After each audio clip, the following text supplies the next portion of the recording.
Hey guys, so right now you are looking at the upcoming Moto X5. This time Motorola is going full screen with the Moto G6, Moto X5 and the Moto Z3 smartphones. I've already covered the Moto G6 family in a separate video. So yeah, it's time to talk about the Moto X5. Starting with the design, yes, we do have a full screen 18:9 display with freaking iPhone 10 notch. And I'm 50-50 about it. It looks amazing, and at the same time, they are copying Apple.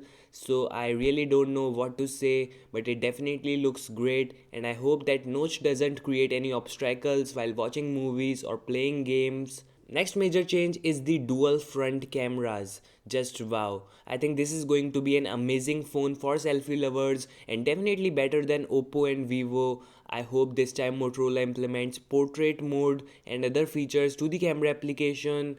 Those software tweaks can really make this phone one of the best phone for selfies.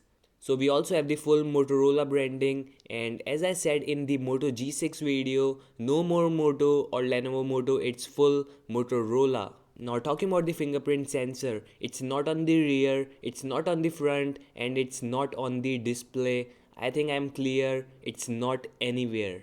There is no fingerprint sensor, and I think Motorola is doing same what Apple did with the iPhone 10. They are going to implement iris scanner or face unlock feature instead of fingerprint sensor. Also, as you can see, the software looks totally different and there is a different looking bar to the bottom of the screen. I think Motorola is taking the one button navigation to a different level. As I said, there won't be a fingerprint sensor, so Motorola is going to use swipe actions on the display which will act as recents, back and home. You will also get an option to enable on-screen navigation keys, so yeah, not a huge problem there. To the rear, there's a 3D glass just like the Moto X4 and the upcoming Moto G6. We also have the dual rear cameras, which I hope are better than the Moto X4.